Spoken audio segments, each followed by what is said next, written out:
Hi, everyone, and welcome to what is now the ninth episode of our special series celebrating the 10-year anniversary of IP Inclusive.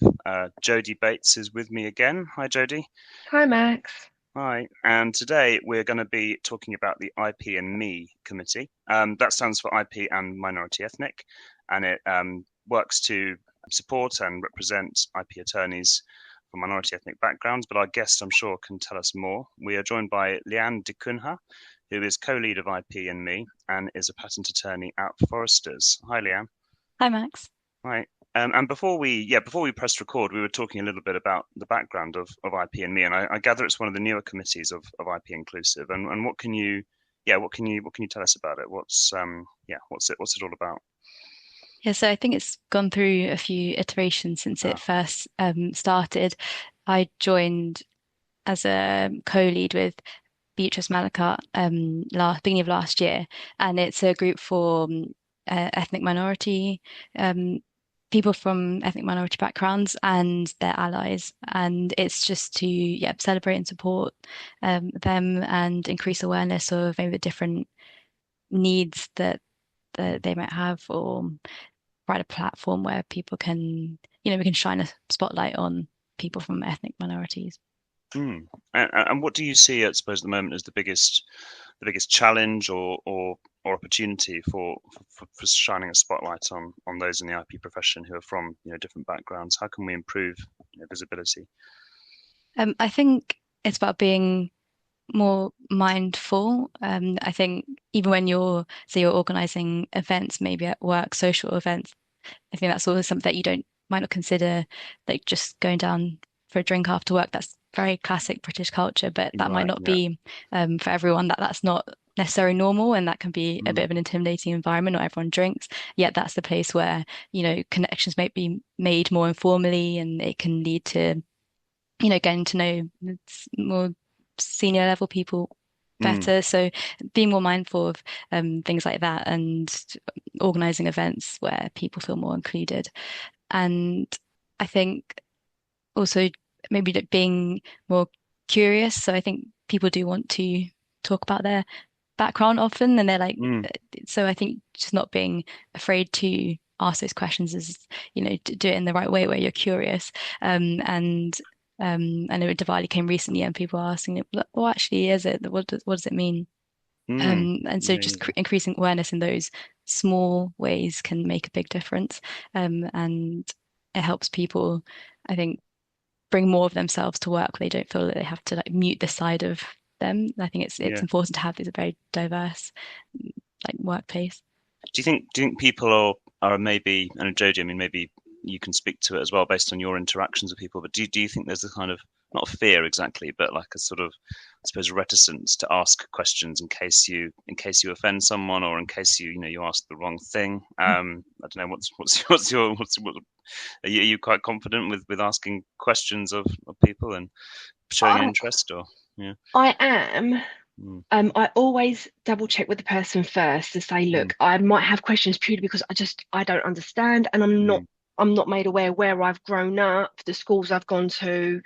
I just didn't have many people from different cultures where I grew up. So and I say to people, look, if I ask you questions, it's not I'm being judgy or mm, questioning. I am generally curious because just the nature of me personally, I like to ask questions. I like to understand from all different aspects. So yeah, I like to ask questions, but I always double check with the person first. Look, if do you mind if I have a question? Can I come and ask you? And they're like, yeah, that's absolutely fine. And sometimes people don't. And I'm like, okay, that's fine. I won't ask you. mm, But no, I'm quite a acquisitive person. I'm very curious, but I then have to make sure that I'm mindful of how I ask my questions. This is where the filter comes in. Just thinking before I speak and mm. asking what comes next, so the conversation naturally flows. And what about you, Liam? Would you sort of welcome, questions then, or do you think it's, as Jodie said, it's better to check first, like what people are happy to talk about? What's your experience of it? Yeah, I think that's a good way of doing it where you ask first, or you're a bit more like conscious of maybe how you're saying it, because some people maybe don't want to be put into a box, or you might, Mm, identify someone incorrectly. And that's a okay if we don't know everything about every culture, and you're not supposed to. So I think it's just about being that bit more mindful of how you say the question. But I think definitely it's better to be curious than to keep it quiet, because that's the only way you learn, and it's just more interesting when Yeah. you get to know more about someone else. You've Yeah. got that level of assumption as well. If you're not aware of all the different types of cultures, some people can assume, can't they? Yeah, Mm. exactly. So this helps to, you might, that one question might start a whole new area you don't know about. Um, yeah. And Yeah, that see, I kind of, didn't know about yeah. Diwali. Sorry, I didn't know anything Yeah. about Diwali. It was only because Mm. people where I live locally, fireworks were going off the other night, and Mm. I was like, "What's that? It's a bit early for Bit early. fireworks." And a lot of people, everyone in my area complains about fireworks because they're animals. Yeah, same. And it's Yeah. because someone said, "Oh, it's Diwali," and I was like, "Oh," and I didn't know. I know about Ramadan and all the other religious holidays and celebrations, but I didn't know. And I know it falls in October, because I know it was only recently we've just heard all the fireworks. Um, but yeah, it's sort of interesting, Leanne, what you're saying as well about the kind of culture, I suppose, in a lot of workplaces in Britain. Like, you go to the pub or whatever, you go to the bar after work, and that's where sometimes decisions are made and stuff, and maybe not high level decisions, but definitely where you build camaraderie, I suppose, with colleagues. Do you find it's up to yourselves and other members of IP&ME within your organisations to suggest alternative events, or a workplace is getting better? Do you think at putting on more kind of firm wide or workplace wide events that more people can participate in comfortably? Yeah, I think we tried to have discussions. We had run coffee clubs and things like that to try Mm, and raise awareness of these kind of things when you're organizing events. But I think in general, firms are becoming more mindful. Like DEI as a topic is like every firm probably has like a, or should have like a working group. So it's, I think people are becoming more conscious that this is a factor you have to consider when you're planning events. I think also mm, having maybe the right systems in place where employees can raise this or any suggestions, and maybe it can be anonymously filled. Um, so say it's not happening, then there is a way to feedback.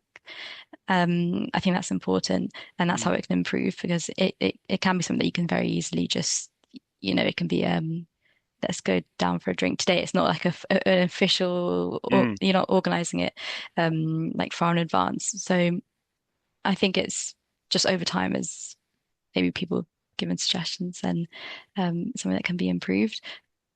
Yeah, I guess it's something, always being aware when offering non-alcoholic options, or if mm. it's food, then being conscious of someone who doesn't eat pork or Yeah. um anything like that. And I think it's just about slowly improving over time. It's difficult to make it like just instantly make every event be conscious of all these things, but it is Mm, important.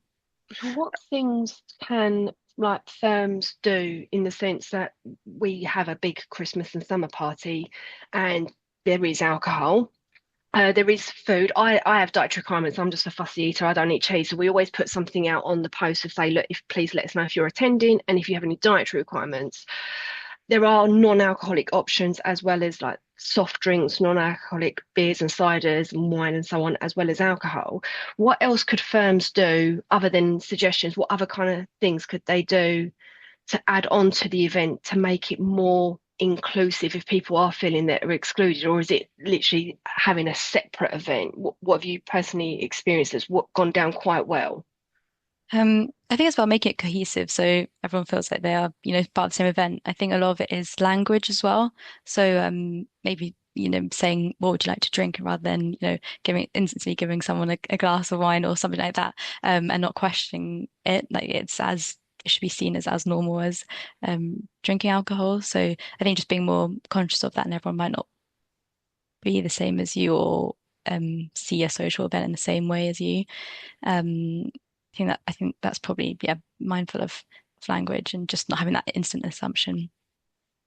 where do you in the last sort of year or so that you've been involved with IP&Me, have you noticed an improvement in that time, or has it been like a slow, gradual progress? I mean, where do you think we are now compared to, say, I don't know, this is obviously celebrating 10 years of IP Inclusive, and you might not remember sort of that far back, but are we in a sort of positive place at the moment, or do you think there's more to be done? I guess there's always more to be done, right? But what's your take on what's happening at the moment?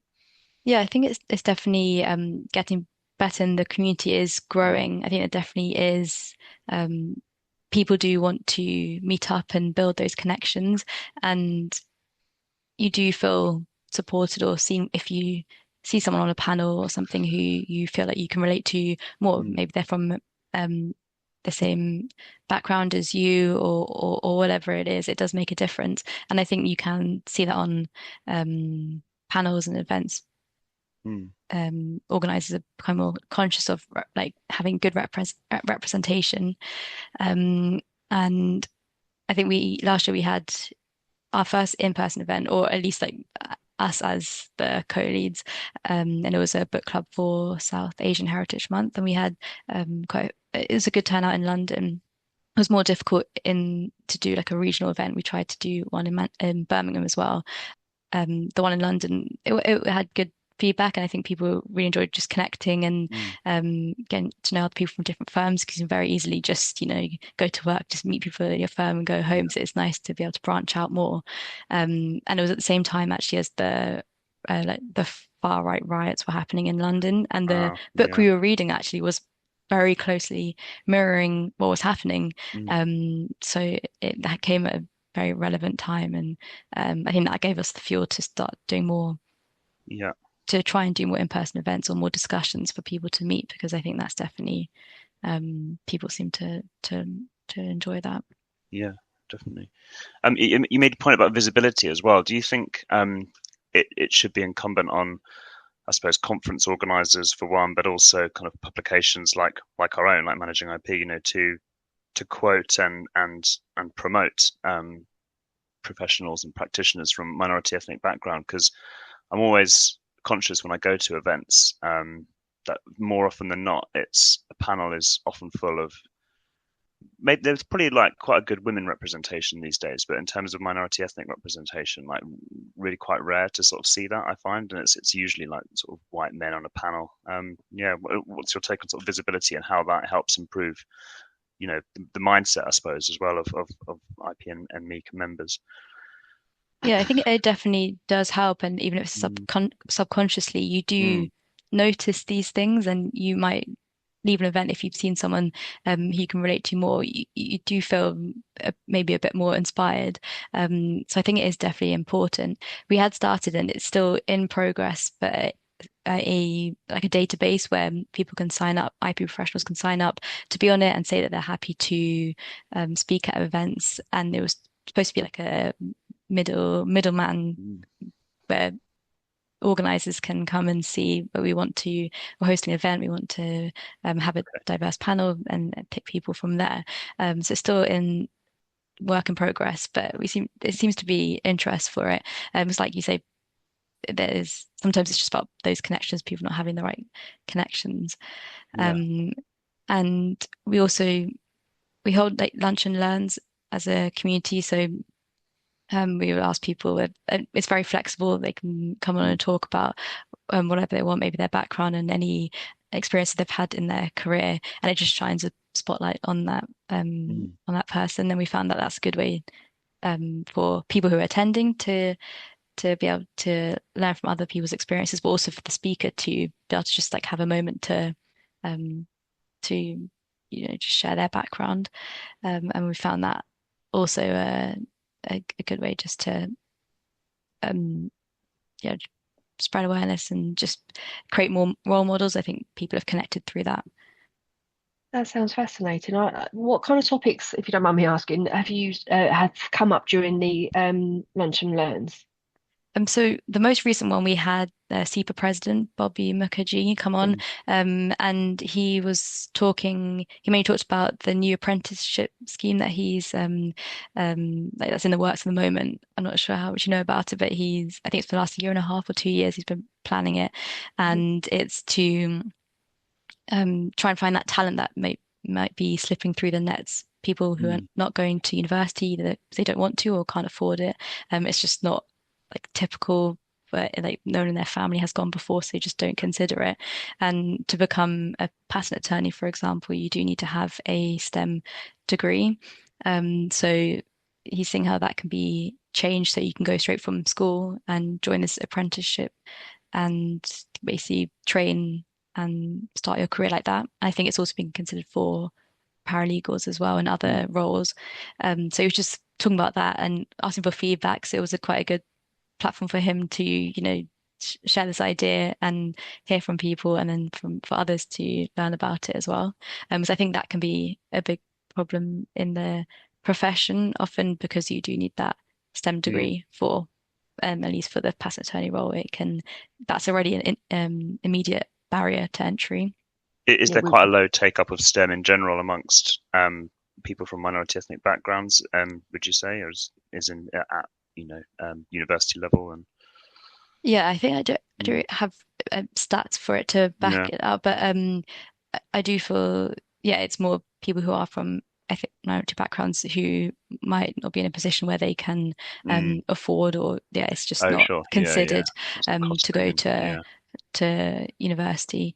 So I think in that way, then it can lead to be a hindrance, yeah, yeah, and not even also the profession as a whole is it's quite a niche one. Often it's word of mouth and knowing someone, mm, um, or going to yeah university where you'd hear about on the careers talk about this profession. Otherwise, you can very easily just can not hear about this from anyone. So it's about mm. just being able to increase awareness and like earlier on to catch more talent.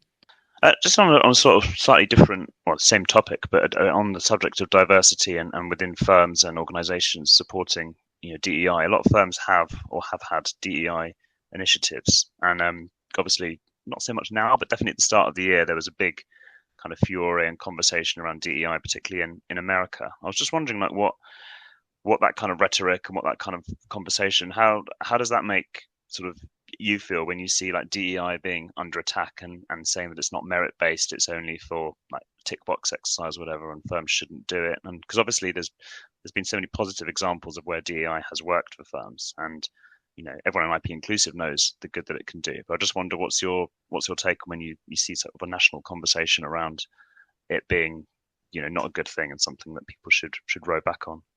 Yeah, it's can be shocking sometimes how it can go Mm, through waves of, this is at the forefront of everyone's mind, and then suddenly, I think it's called like DEI fatigue, where it's just not mm, considered important anymore. No one can see that the benefits or the instant feedback of the positive feedback you're getting. mm, And then yeah, what's happening in the US, it's just it really it's shows how much need there is to always push for it, and it has to always be there because you just don't know. Like one day you wake up and things have completely changed. mm, Um, I think it is important. It can be difficult, like you say, with firms if it's about business objectives and trying to match that with DEI policies and showing that one does then they're not mutually exclusive. One does complement the other.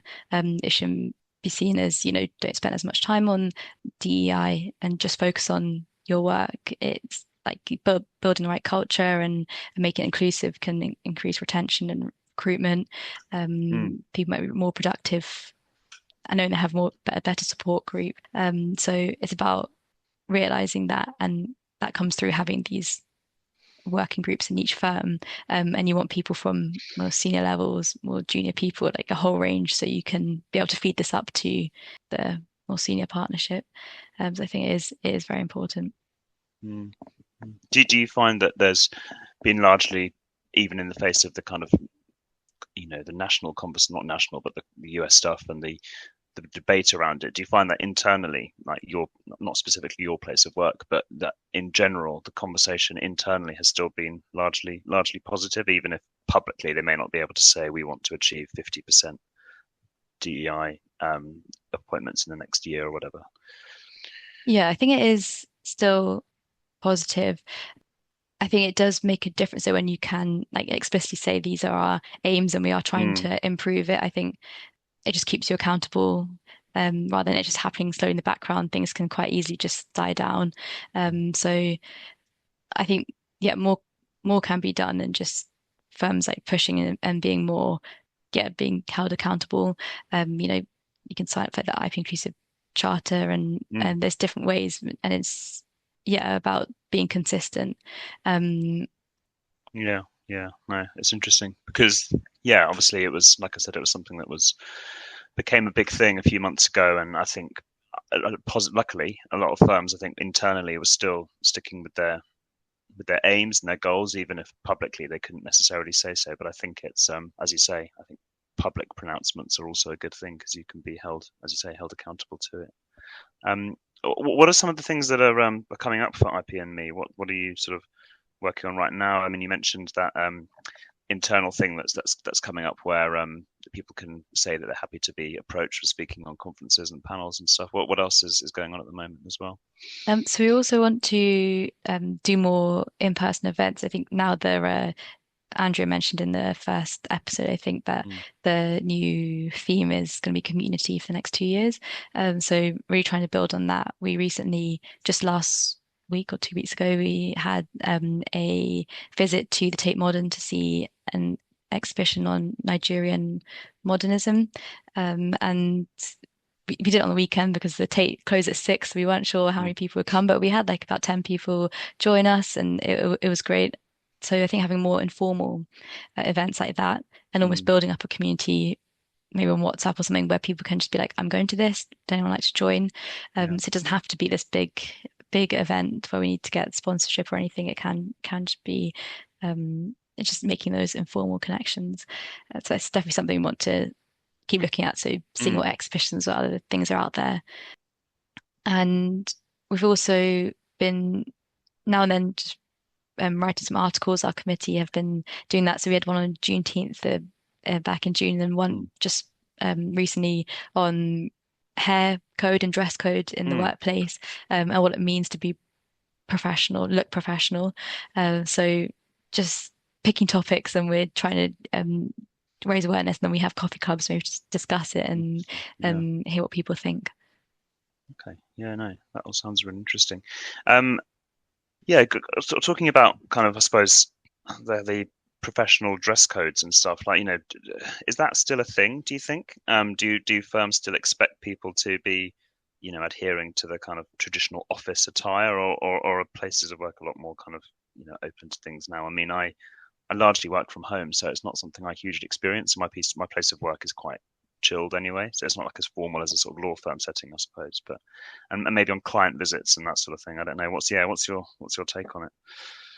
Yeah, I think it's definitely Mm, since after COVID with working from home, the hybrid mm, working has made um these rules more relaxed. It mm, sounds like, if it was business smart before, smart yeah, casual, it's accepted that, you're working from home, you shouldn't have to, dress up.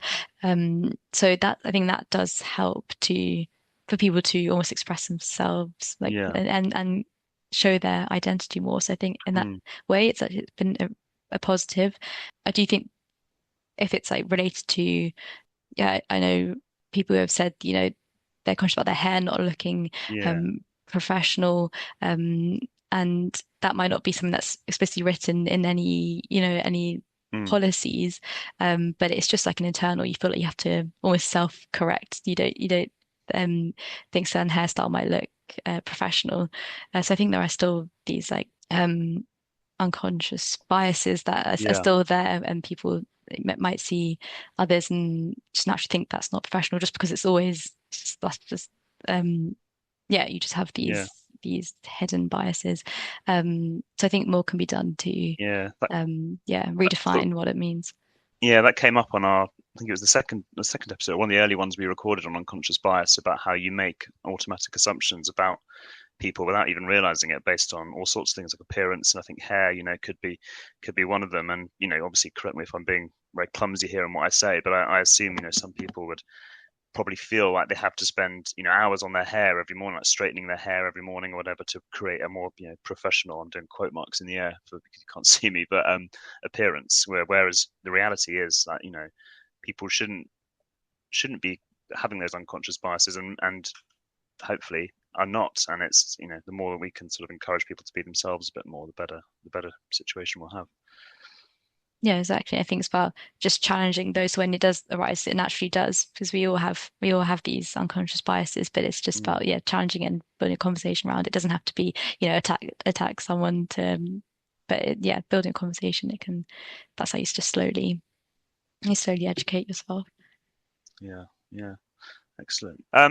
Okay. It's been really interesting to hear about all that. I mean, Jodie, did you have any other questions about IP&Me or? No, no, it was interesting about the hair. Like I don't do my hair, unfortunately. I wear different clothes the days I go into the office compared to the days that I'm working from home. I do make a bit of an effort. I'll make sure they're clean. Mm, Since COVID, I think mindset might have relaxed a little bit. If there is a client coming in, we do normally have an email go around to say that we've got a client coming in. So make sure that if you're in the office, especially if it's on a really hot day during the summer, um, the dress code is normally a little bit more relaxed to be more comfortable. Mondays, I normally tend to wear more layers because it's actually a lot colder in the office. Because the air conditioning goes on full whack on a Monday because it's been off all mm, weekend. So I'm quite mindful what I wear on different days of the week, depending if I'm in the office or not. But yeah, hair. I remember I read a book from I'm a big Formula One fan, and it was about an old McLaren mechanic, and he had dreadlocks put in his hair when he was traveling around the world with McLaren, and the old CEO told him to remove them because he looked unprofessional. But now, when you look down the F1 track, if anyone does watch Formula One, there is actually a lot more people with a bit more relaxed hairstyles, including dreadlocks and not dreadlocks. mm, And obviously, you see a lot more women down there. So I think it's a thing from all professions, not just IP, where I never really thought hair. I worked in a hairdresser's years ago, and they always said I need to make sure my hair was clean and mm. washed and presentable. But I worked in a hairdresser's, that was kind of a given. But I wouldn't even think about doing my hair before going into the office. Yeah, it's interesting. It's interesting what you're saying about Formula One as well, how things have changed. Mm. Um, how can people find out a bit more about IP&Me, Leanne? Obviously, you've got a section on the IP Inclusive website, but how can people get involved if they want to? Should they reach out to you, or what's the best thing to do? Yeah, we have a email address of our own, or getting in contact with Andrea Brewster. Mm, She can get in touch with us. We use LinkedIn quite a lot to advertise events and post content, so that's probably a good place to okay. keep up with us. And then yeah, I guess the IP Inclusive website, subscribing to the newsletter. Yeah, but it would be great, and yeah, we encourage people to get in touch. We're always looking for people to join Mm, a committee or just do a one-off piece. We're really flexible. excellent. Good stuff. Well, thanks very much for agreeing to or coming on to speak to us. It was really interesting to hear more about the work that you're doing, and yeah, it's great to chat to you. Thank you. Yeah, it's been really good. Thank you. Cool. Thank Thanks to you. everyone again for listening as always, and thanks Jodie for joining me again. Thank you. Cheers. Thanks all.